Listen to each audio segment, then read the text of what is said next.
Friends, वेदना stories में आपका स्वागत है। मेरी आज की कहानी है कलयुगी रिश्ते। आलोक बाबू और उनकी पत्नी सीमा ने अपने इकलौते बेटे को बहुत लाड प्यार से पाला था।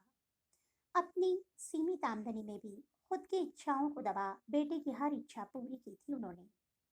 बेटा अंकित भी होनहार था। अपनी पढ़ाई पूरी कर इंजीनियर बन गया था और पढ़ाई के दौरान ही उसको अच्छी कंपनी में जॉब भी मिल गई थी। अब उसके रिश्ते भी आने लगे थे। कुछ समय बाद आलोक और सीमा ने सुंदर कन्या देख अंकित की शादी भी कर दी।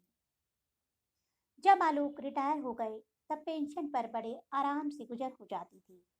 मकान भी उनका खुद का ही था। किसी तरह की कोई परेशानी नहीं थी और सब कुछ ठीक ठाक चल रहा था।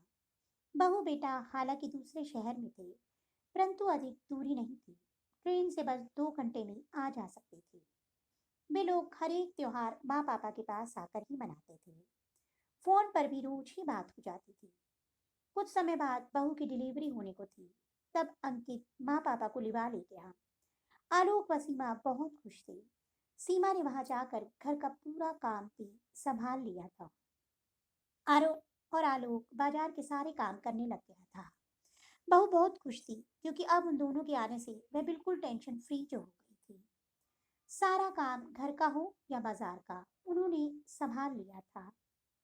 कुछ समय बाद बहू ने बेटे को जन्म दिया। अब तो बाबा दादी की खुशी का ठिकाना ही नहीं था। वे दोनों मानो फिर से युवा हो गए थे। सीमा सुबह जल्दी उठकर किचन में लग जाती और आलोक भी साथ में कुछ न कुछ काम कराते रहते, जैसे कभी सब्जियों को काटना और कभी चाय बनाना आदि। वैसे तो बर्तन और सफाई के लिए महरी थी, परंतु वह अपने काम करके चली जाती थी। खाना और घर के बाकी काम तो सीमा ही करती थी। इधर कुछ दिनों से बुढ़ापा और कुछ सर्दी में रसोई के काम के कारण सीमा को खांसी हो गई। साथ ही आलोक भी सर्दी अधिक होने से बीमार रहने लगे थे। पर फिर भी वे दोनों ही अपने पूरे काम पूर्ववत कर रहे थे। बहू सारे दिन बेटे को लिए रहती। यदि बच्चा सो जाता तो खुद भी सो जाती या लेटी रहती। अंकित भी काम से वापस आकर बीवी बच्चे में ही मग्न हो जाता। उसे अब न माँ की और न ही पापा की कोई चिंता रह गई थी। वह खुद भी कमरे से ही आवाज लगा देता, माँ ये दे जाना, या माँ आज खाने में अपनी बहू के लिए यह बना देना और मेरे लिए यह। एक दिन बहू की माँ और बहनें बच्चों को देखने आई। बहू के कमरे में ही सब बैठ कर बातें करने लगी। इधर सीमा चाय पानी का इंतजाम करने लगी। चाय नाश्ता कमरे में रख वह लौट आई, पर किसी ने उससे बैठने को भी नहीं कहा। सीमा कुछ देर बाद आलोक को चाय देने बहू के कमरे के सामने से गुजरी तो उसके कानों में बहू के माँ की आवाज सुनाई दी, जो कह रही थी, वाह बेटी, तुझे तो 2 रोटी में ही काम करने वाली ताई मिल गई और साथ में बाजार के काम को नौकर भी। और बहू के साथ सभी जोर से हंस पड़े। यह सुन सीमा तो दंग रह गई। उसे बहू के सारे खेल समझ आ गए। उसने आलोक से सब कहकर तुरंत वापस चलने के लिए कहा और वे दोनों अपना सामान बांधने लगे।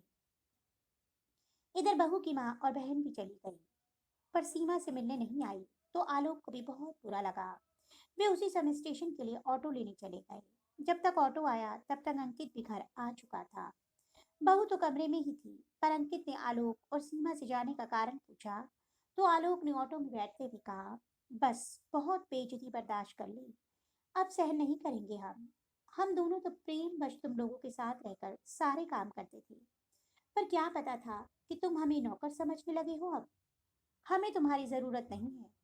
तुम में यदि जरा सी भी शर्म हो तो तुम अब तभी आना हमारे पास जब हमें नौकर नहीं, माँ बाप समझो। यह कह वे दोनों ऑटो में बैठकर चले गए।